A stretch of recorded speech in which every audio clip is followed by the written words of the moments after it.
حضرت علی نے be be Fatima کا رشتہ کس طرح آ کر پیارے نبی صلی اللہ علیہ وسلم سے مانگا اور یہ شادی کتنی خوبصورت اور پیارے طریقے سے ہوئی تھی۔ بی بی فاطمہ جیسے ہی بڑی ہوئی تو آس پاس کے صحابیوں کے رشتے بی بی فاطمہ کے لیے آنے لگ گئے، تو پیارے نبی صلی اللہ علیہ وسلم یہی ارشاد فرماتے ہیں کہ میں نے اپنی بیٹی فاطمہ کی شادی کا فیصلہ اللہ تعالیٰ پر چھوڑا ہوا ہے۔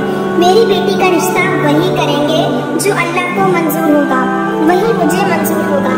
تو آپ انکار کر دیتے۔ ایک دن حضرت ابو بکر صدیق رضی اللہ عنہ اور حضرت عمر رضی اللہ عنہ مسجد نبوی میں تشریف لائے اور ایک دوسرے سے بات کرنے لگے۔ وہ آپس میں بی بی فاطمہ کے رشتے کی بات کرنے لگے کہ سبھی صحابیوں نے بی بی فاطمہ کے رشتے کے لیے پیغام بھیجا ہے، لیکن حضرت علی نے کوئی بات نہیں کی۔ حضرت عمر فرمانے لگے کہ میرا خیال ہے کہ حضرت علی اپنی غریبی اور غربت کی وجہ سے کوئی بات نہیں کر رہے۔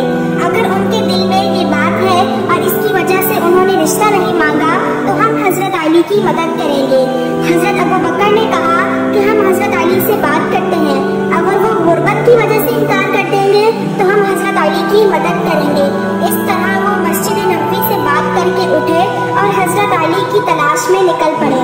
وہ صحابی حضرت علی کے پاس آئے اور فرمانے لگے، اے علی، پیارے نبی صلی اللہ علیہ وسلم کی بیٹی کے لیے قریش کے جوانوں کے رشتے آئے ہیں، لیکن پیارے نبی نے یہ کہہ کر انکار کر دیا کہ میں نے یہ فیصلہ اللہ کے اوپر چھوڑا ہوا ہے اور آپ نے ابھی تک کوئی پیغام نہیں بھیجا۔ آپ میں سب اچھی عادتیں ہیں اور آپ تو پیارے نبی صلی اللہ علیہ وسلم کے رشتے دار بھی ہیں۔ حضرت عمر اور حضرت ابو بکر فرمانے لگے کہ ہمیں لگتا ہے کہ پیارے نبی رسول اللہ صلی اللہ علیہ وسلم نے بی بی فاطمہ کے رشتے کا معاملہ آپ کی وجہ سے روکا ہوا ہے۔ یہ سن کر حضرت علی کی آنکھیں نم ہو گئیں اور کہنے لگے کہ مجھے صلی اللہ علیہ وسلم کی بیٹی پسند ہے، میں ان سے شادی بھی کرنا چاہتا ہوں، لیکن میں اپنی غربت کی وجہ سے محمد صلی اللہ علیہ وسلم سے کوئی بات نہیں کر پاتا۔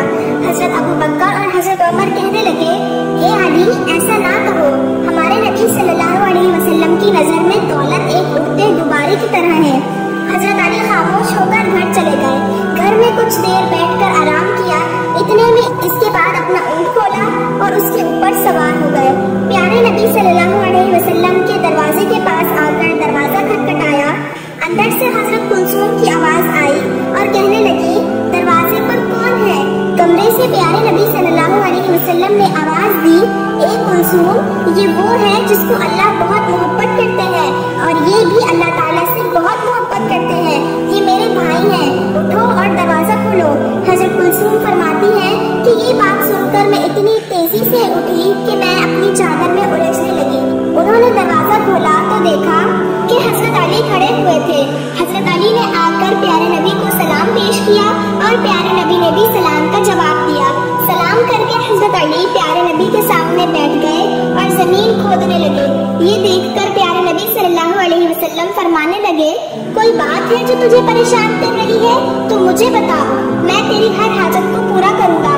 حضرت علی فرمانے لگے، یا رسول اللہ، میری جان آپ پر قربان، آپ نے مجھے میرے چچا اور چچی سے گود میں لیا، میں اس وقت ناسمجھ بچہ تھا، آپ نے میری رہنمائی فرمائی، آپ نے مجھے ماں باپ سے بڑھ کر محبت کی، اللہ تعالیٰ نے مجھے آپ کے ذریعے ہدایت فرمائی، میں اپنا گھر بنانا چاہتا ہوں، میں چاہتا ہوں کہ میرا گھر ہو، میری بیوی ہو۔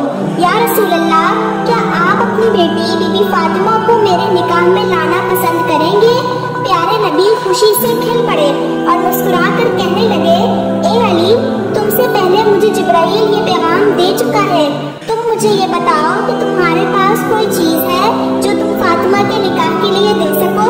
حضرت علی فرمانے لگے، یا رسول اللہ، آپ میری حالت جانتے ہیں کہ میرے پاس صرف ایک تلوار ہے اور ایک پانی لانے والا اونٹ ہے، ان دونوں چیزوں کے سوا میرے پاس اور کچھ نہیں ہے۔